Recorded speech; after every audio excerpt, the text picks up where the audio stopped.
Budget 2025 पेश कर दिया गया है। प्रमुख हाईलाइट आपको बताएंगे। वित्तकुंड बिजनेस के लिए बनाया गया है, इसलिए बिजनेस और पैसे की बात करेंगे।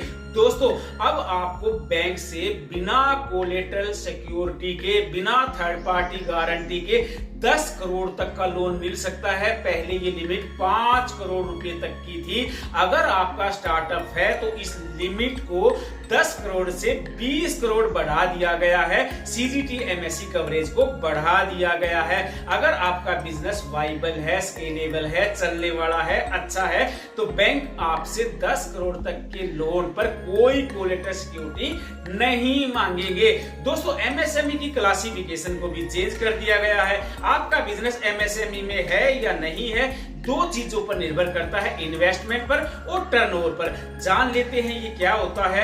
अगर आपका इन्वेस्टमेंट 2.5 करोड़ तक है तो दोस्तों आपका बिजनेस हुआ माइक्रो एंटरप्राइजेज। अगर आपका इन्वेस्टमेंट 25 करोड़ तक है तो आपकी यूनिट हुई स्मॉल एंटरप्राइजेज। अगर आपका इन्वेस्टमेंट जो है 125 करोड़ रुपए तक है तो आपका जो बिजनेस है वो है मीडियम एंटरप्राइजेज। अब बात कर लेते हैं टर्नओवर की। अगर आपका सालाना टर्नओवर 10 करोड़ रुपए तक है तो यूनिट हुई माइक्रो एंटरप्राइजेज। अगर आपका सालाना टर्नओवर जो है वो 100 करोड़ तक है तो आपकी यूनिट हुई मीडियम एंटरप्राइजेज। अगर आपका सालाना टर्नओवर जो है वो 500 करोड़ रुपए तक है तो आपकी यूनिट हुई मीडियम एंटरप्राइजेज। दोस्तों, अब बात कर लेते हैं सीनियर सिटीजन की एफडी पर जो ब्याज मिलता था, अब उसकी सीमा 1 लाख कर दी गई है। पहले क्या होती थी?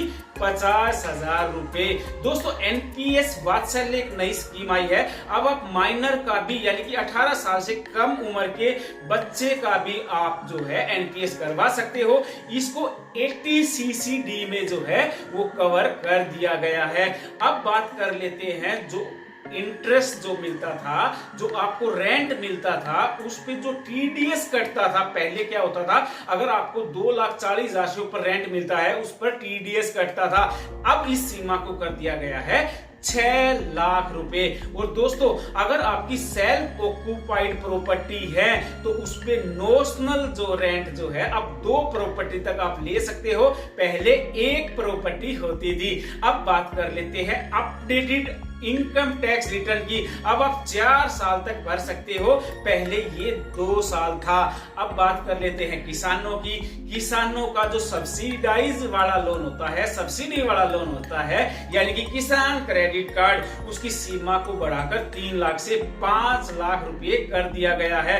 और दोस्तों, जब बाहर पढ़ने के लिए बच्चा जाता है तो हम उसकी पढ़ाई के लिए रेमिट करते हैं। अब उसको टीसीएस से फ्री कर दिया गया है। तो दोस्तों, अब बात कर लेते हैं सबसे इंपॉर्टेंट फैक्टर की, वो है इनकम टैक्स रिटर्न की।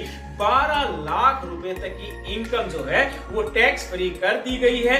कैपिटल गेन टैक्स को छोड़कर नए स्लैब कुछ इस प्रकार है। 4 लाख तक की इनकम पर 0 टैक्स, 4 लाख से 8 लाख तक 5%, 8 लाख से 12 लाख रुपए तक 10%, 12 लाख से 16 लाख रुपए तक 15%, 16 लाख से 20 लाख रुपए तक 20%, 20 लाख से 24 लाख रुपए तक 25% और 24 लाख से ज्यादा अगर इनकम है तो आपका स्लैब क्या रहेगा? 30%। तो दोस्तों, ये है बजट 2025 की कुछ हाईलाइट, बिल्कुल सीधी साफ और सुथरी और एकदम सीधी लैंग्वेज में। दोस्तों, वित्तकुंड के वीडियो को अंत तक देखा करो, बहुत काम आने वाले वीडियो हैं। और मेरे मुल्क के सम्मानित साथियों, अगर आपको ये वीडियो पसंद आया है तो चैनल को लाइक कर दीजिए, शेयर कर दीजिए, सब्सक्राइब कर दीजिए, क्योंकि जहां वित्त है वहां वित्तकुंड है। ओम वित्ताय नमः।